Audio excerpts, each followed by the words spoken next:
À la une de ce journal, fonction publique, la ministre Anne-Désirée Ouloto remet les lettres de mission à ses collaborateurs pour amorcer l'année 2024.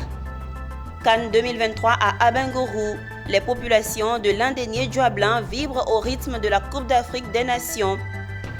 Nous irons à Boaké, où le docteur Ismaan Elouafi du CJAR a visité les installations de la station de recherche risicole d'Africa Rice. Et puis, nous passerons en revue quelques événements ayant marqué l'année 2023 dans ce journal. Madame, Monsieur, merci de nous rejoindre pour l'actualité sur Business 24 Africa. Débutons cette édition avec la fonction publique.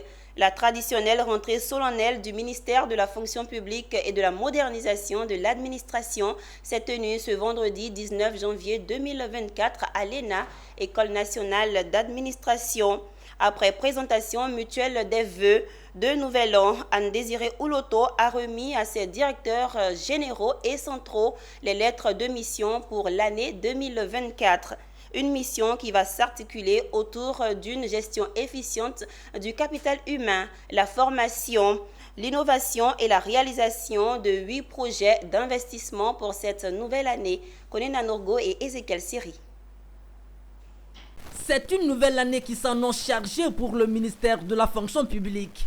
Pour cette année 2024 qui commence dès cette rentrée solennelle de ce vendredi 19 janvier, la ministre Anne-Désirée Ouloto et ses collaborateurs ont plusieurs objectifs à atteindre.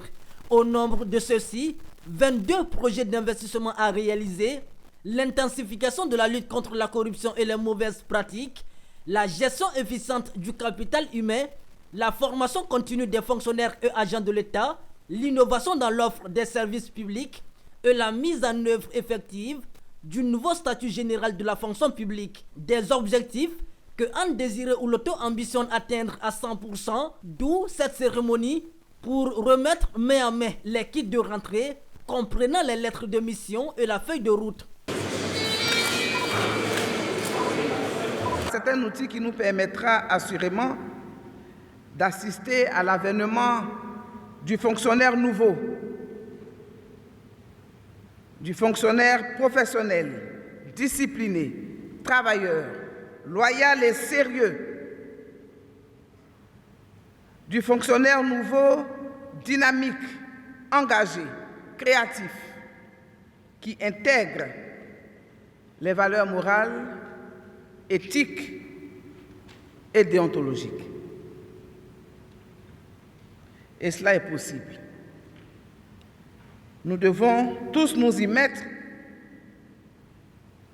car les Ivoiriens aiment les éléphants qui marquent des buts.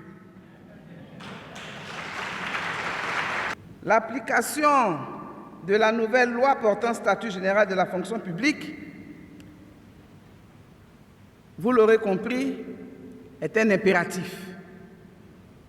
Ce texte est très attendu par tous. Syndicats, fonctionnaires et agents de l'État, gouvernement, donc par toutes les parties prenantes. Je note également, en même temps que mes pairs, que l'ambition affichée est de réaliser, au terme de l'exercice 2024, nos objectifs à un taux de 100%. C'est un important challenge qui impose à chacun de nous le traitement efficace des défis induits. Madame le ministre d'État, je voudrais vous assurer, au nom de tous, de notre disponibilité et de notre engagement déterminé à réaliser effectivement l'ensemble des objectifs fixés. Cette rentrée solennelle était également l'occasion pour la ministre Anne-Désirée Ouloto et ses collaborateurs de se présenter mutuellement les meilleurs vœux pour cette nouvelle année 2024. Comme annoncé en titre, nous passons en revue quelques événements ayant marqué l'année 2023 dans le secteur palmier à huile. Du 6 au 8 novembre 2023, le FIRCA, entendez, Fonds interprofessionnel pour la recherche et le conseil agricole, était à Divo pour un atelier de formation. Il a procédé au renforcement de capacité d'une quarantaine de responsables de groupes de petits producteurs. Au cœur de cet atelier, la certification RESPO, entendez Roundtable and Sustainable Palm Oil. Suivez.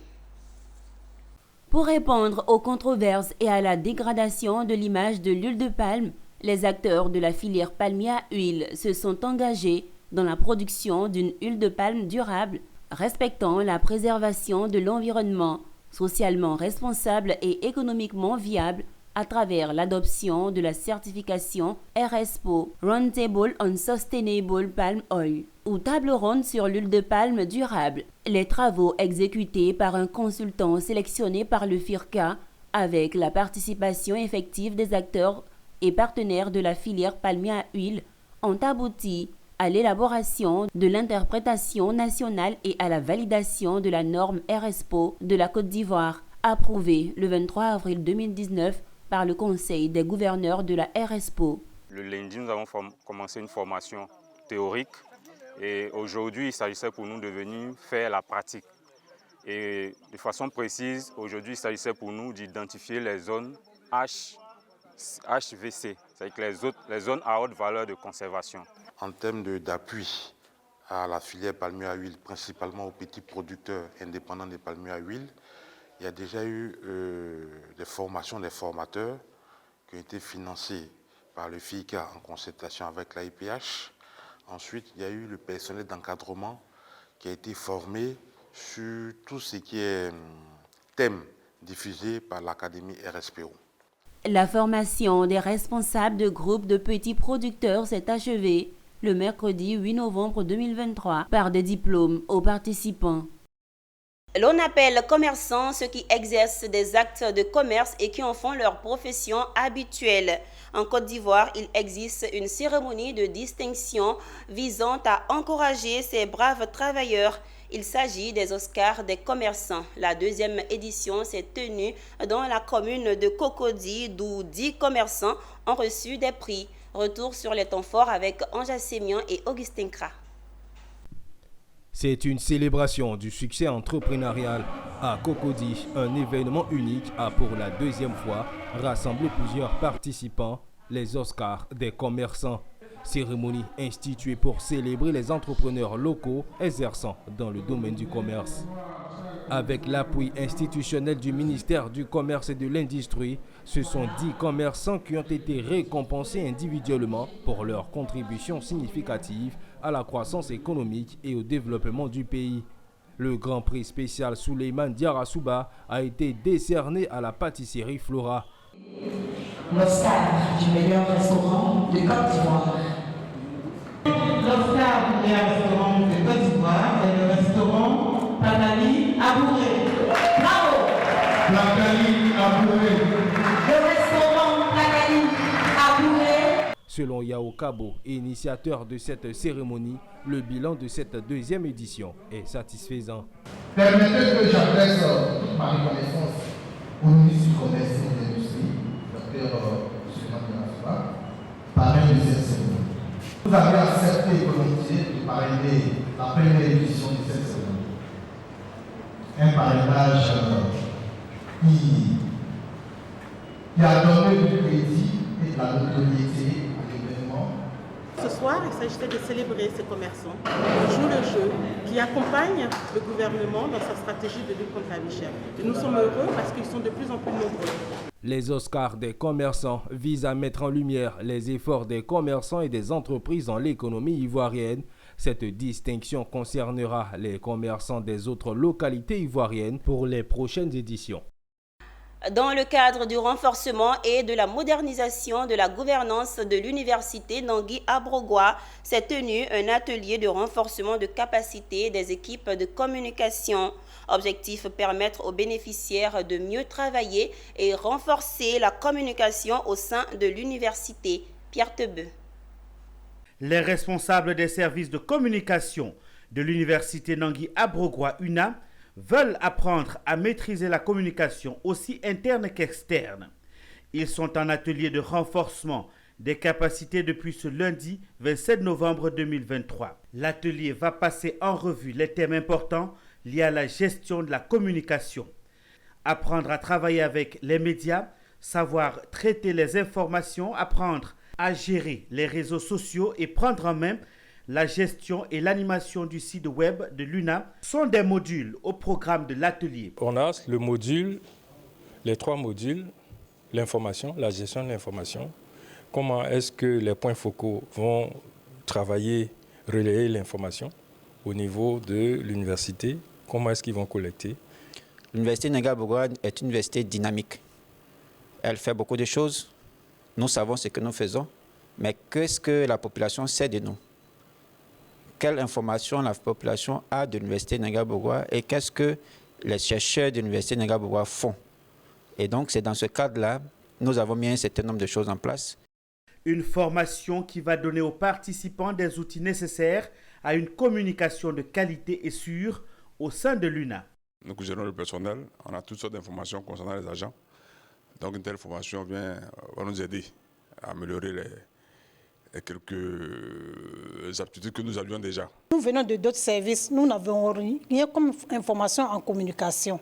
Et je pense qu'avec cette formation, nous serons capables d'assumer les responsabilités qui nous sont assignées.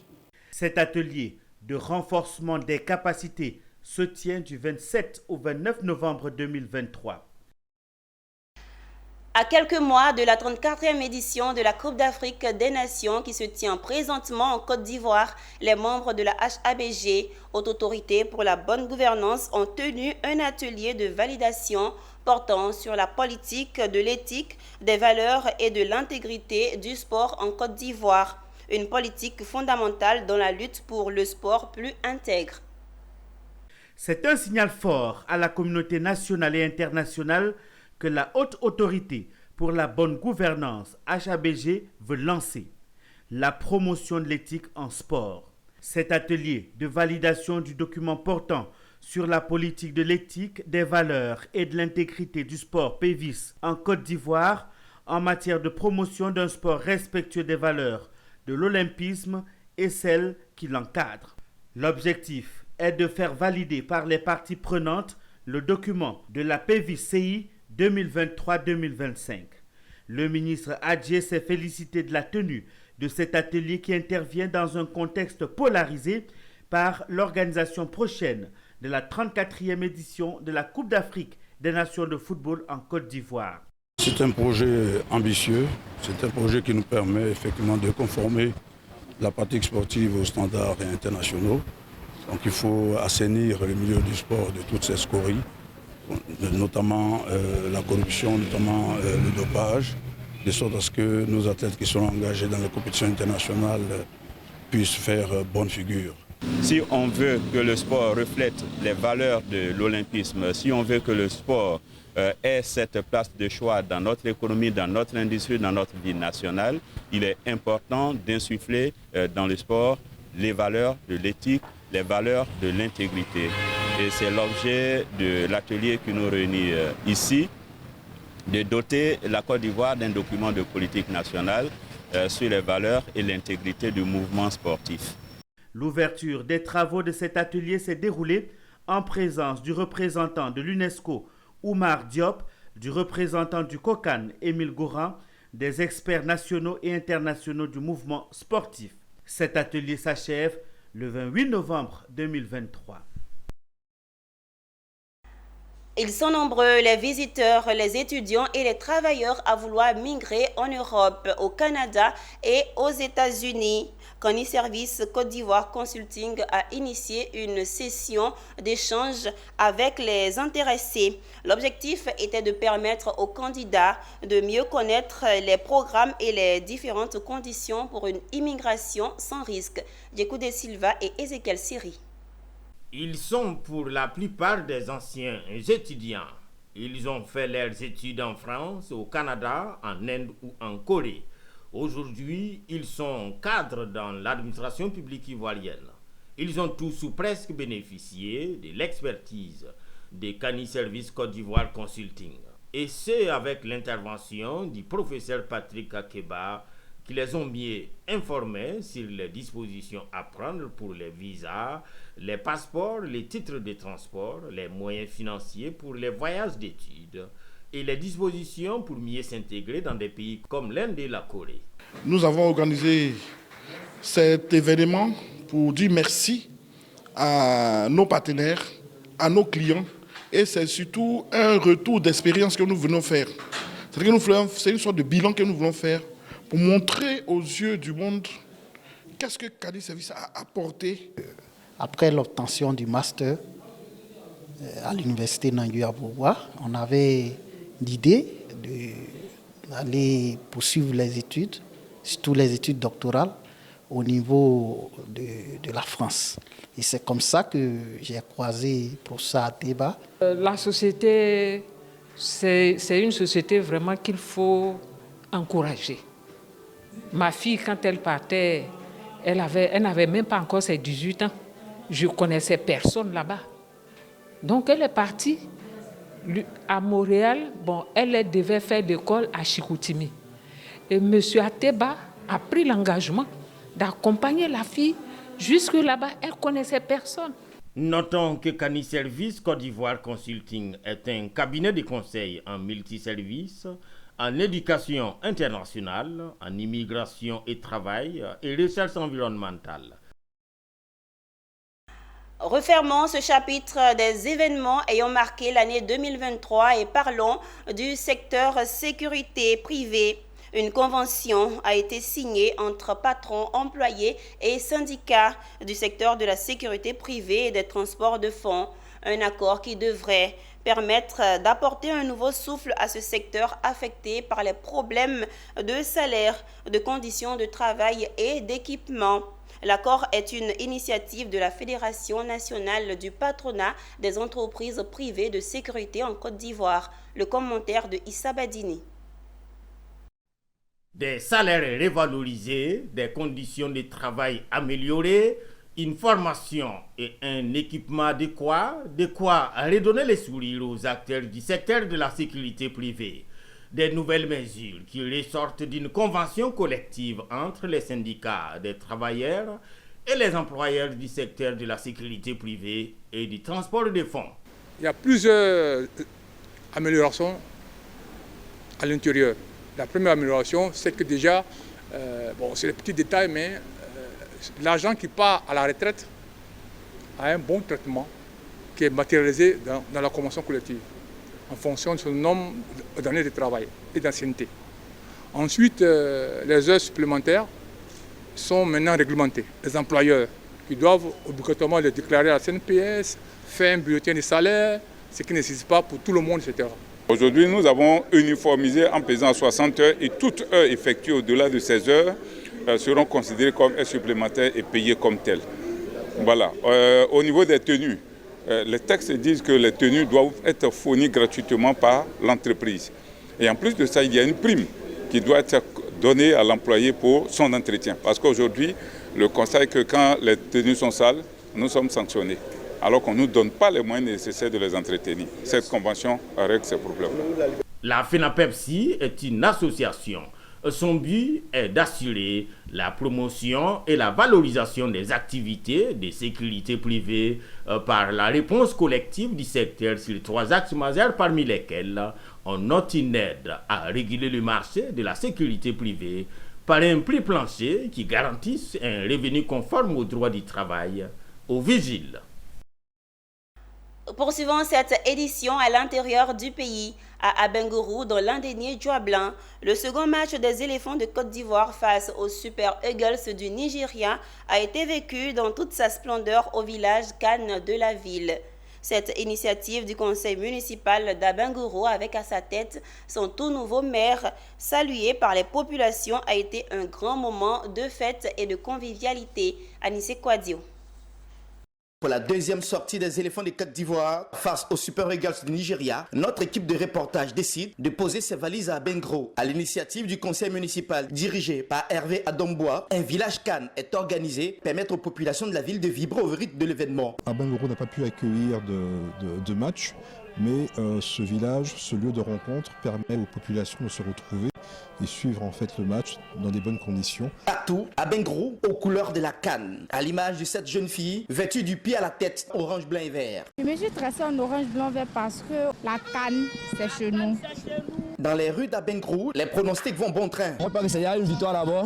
Voilà, même 2-0 qu'on a fait là passé là, on va récidiver. Ça y va rien, c'est qui fait ça. Le village Cannes est bondé de monde jusqu'aux hymnes nationaux et notamment celui de la Côte d'Ivoire, repris en chœur par le grand public.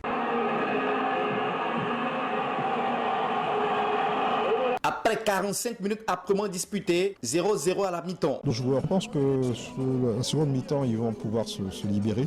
Et puis, je pense qu'on verra beaucoup de buts pour la Côte d'Ivoire, bien sûr. Je pense qu'un petit 4-0 devrait faire l'affaire. Au retour, le Nigeria va prendre le dessus grâce à un pénalty qui plonge les supporters dans le désarroi et la désolation. Les joueurs ivoiriens auront tout donné, accompagnés des supporters qui auront donné de la voix ça et là. Hélas, au terme des 90 minutes, les éléphants de Côte d'Ivoire sont défaits devant leurs supporters, 1-0. À Bengrou, c'est l'amertume. Mais les supporters gardent la foi. Encourageons encore les éléphants, parce qu'un éléphant ne se décourage jamais, un Ivoirien ne se décourage jamais. Et nous croyons que nous allons encore plus loin. Et ce soir, je ne fais que dire aux éléphants, encore du courage, et je crois qu'on est arrivé là. Les supporters repartent chez eux tristes, tout en espérant que le troisième et dernier match de la Côte d'Ivoire sera sanctionné absolument par une victoire. Tout autre résultat, autre que la victoire, sera une élimination à domicile. À Boaké, du 12 au 13 janvier dernier, le docteur Ismahan Elouafi a effectué une visite de travail à la station de recherche risicole d'Africa Rice, une immersion au cœur de ce centre pour découvrir les importantes innovations réalisées par les chercheurs et les scientifiques pour l'amélioration de l'évolution de la filière riz en Afrique. Emmanuel Bonzo pour le récit. C'est une visite du docteur Ismahan Elouafi pour s'imprégner des installations et travaux de recherche à Africa Rice. Elle a consisté en 2 jours à échanger avec le personnel du centre et à descendre sur le terrain pour toucher du doigt les moyens mis en œuvre pour améliorer durablement la sécurité alimentaire et nutritionnelle du continent. Je vois l'importance du centre pour la Côte d'Ivoire, mais aussi pour plusieurs pays africains. Ce qui m'a frappé, sincèrement, le travail au champ est très, très intéressant. Alors que ça soit la réduction des années pour l'amélioration génétique, ça c'est merveilleux. Alors les facilités ici sont très très très spéciales. La visite a conduit aussi le docteur Elouafi au cœur des laboratoires pour découvrir les innovations technologiques et scientifiques développées par les chercheurs de la station risicole. Cela a permis à l'hôte du jour de saisir l'immensité de la tâche abattue pour contribuer au développement du secteur riz en Afrique. C'est très important pour moi de voir ce qui se passe dans Africa Rice.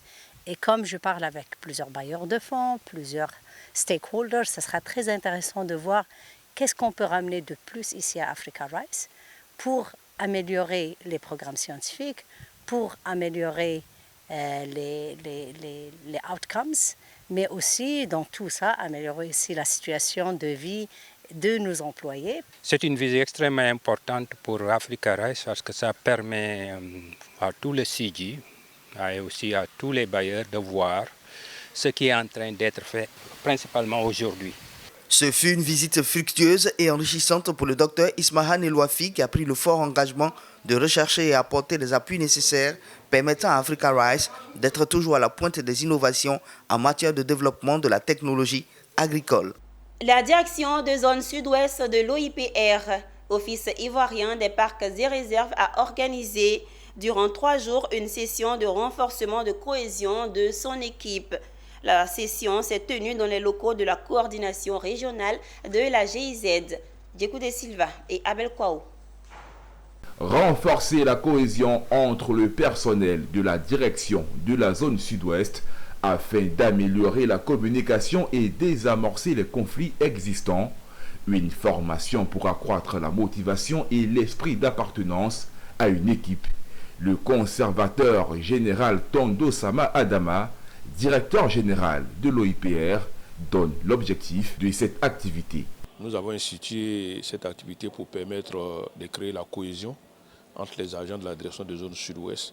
Parce qu'il faut dire que le travail qu'ils ont à abattre est énorme, parce qu'il s'agit de la protection et la préservation du parc national de Taï. Et comme tout le monde le sait, le parc national de Taï, c'est la plus grande forêt en Afrique de l'Ouest qui est sous le statut de protection. Cela demande beaucoup d'efforts par les agents. Il faut leur permettre de se familiariser les uns aux autres. Outre cette formation, plusieurs autres activités ont été réalisées sous la direction des coachs. Elle a permis de faire comprendre le dynamique et l'importance de travailler en équipe. Ce que je peux dire, c'est de continuer cette activité parce qu'elle est très importante. Parce que d'abord, les hommes et les femmes de l'entreprise se réunissent et puis il y a une cohésion. Ça permet le rapprochement du personnel et c'est très bénéfique. C'est une activité que je ne dirais pas recommanderais, mais que je souhaiterais qu'elle soit appliquée à toutes les directions de zone sud, puisqu'elle permet d'élargir le réseau social entre les supérieurs et les subalternes. Moi qui suis un simple agent, je me permets de me mettre à la même table qu'un général, donc je pourrais dire que cette activité est importante. Elle nous montre que nous sommes tous des humains, sans oublier les différents grades de chacun.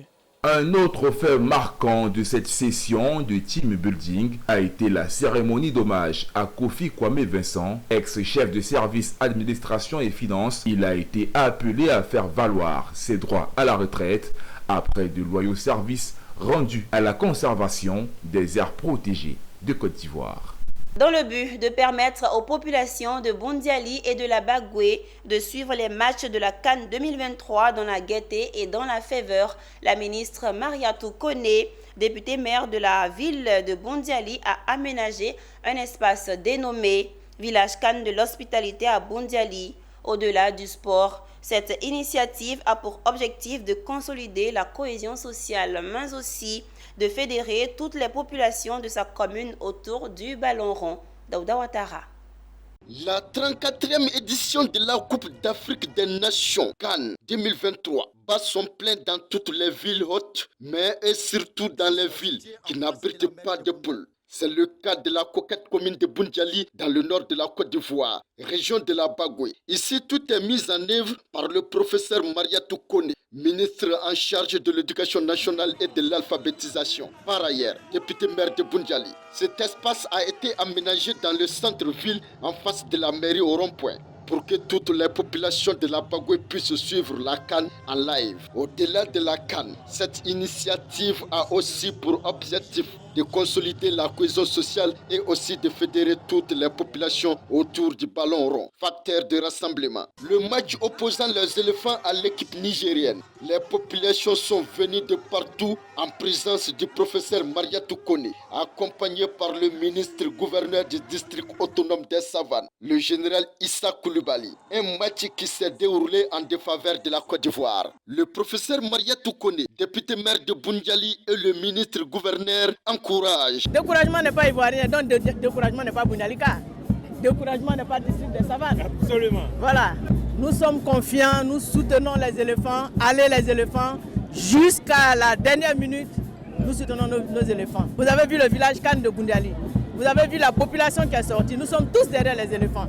Si d'Abidjan, du stade Alassane Ouattara de Bimpe, ils voyaient la mobilisation à Boundiali, ils auraient compris. On a perdu une bataille. Nous demandons à nos pachidèmes de ne pas se décourager, de s'entraîner davantage afin de pouvoir relever les défis. Parce que le président de la République, lui-même, notre capitaine, a dit jamais 203 et nous restons sur cette position. Jamais 203, nous encourageons nos pachidèmes. Nous avons perdu une bataille, mais le combat continue. Et le découragement n'est pas ivoirien, encore moins dans le district de Savanes. Tant qu'on n'a pas sifflé le dernier coup de sifflet, la bataille continue. Nos joueurs, les éléphants, ils ont donné tout ce qu'ils avaient dans leur trip. Il leur a manqué seulement un peu plus de chance parce que c'est un penalty, c'est par penalty que le Nigeria l'a emporté. Donc tout est à faire, tout est encore possible. Et nous pousserons les éléphants jusqu'à la victoire. Rien que pour rester conforme à ce que le président a dit, jamais 203. Au menu des activités qui tiennent les populations en haleine, dans le village CAN de l'hospitalité de Boundiali, c'est aussi l'animation, la diffusion des matchs sur un écran gérant installé. La CAN se joue en Côte d'Ivoire, mais et surtout à Boundiali, dans la Bagoué, avec la capitaine de la coquette commune de Boundiali. En image à présent, Le gouvernement du Sénégal va lancer la reconstruction du pont Émile Badiane de Ziguinchor selon le ministre sénégalais des Infrastructures, des Transports terrestres et du désenclavement. Le projet inscrit dans le programme de désenclavement de la région Casamance devrait coûter plus de 100 milliards de francs CFA selon les précédentes déclarations du ministre. Toujours en images, en Zambie, le pays a annoncé le lancement d'un appel à manifestation d'intérêt pour la construction d'un chemin de fer reliant un port situé sur le lac Tanganyika à un réseau ferroviaire existant qui va jusqu'à la Tanzanie voisine. L'objectif est de stimuler les échanges commerciaux avec les 3 autres pays riverains de ce grand plan d'eau naturel au monde. C'est la fin de ce journal. Merci de votre fidélité. Les programmes se poursuivent sur Business 24 Africa, la télé utile.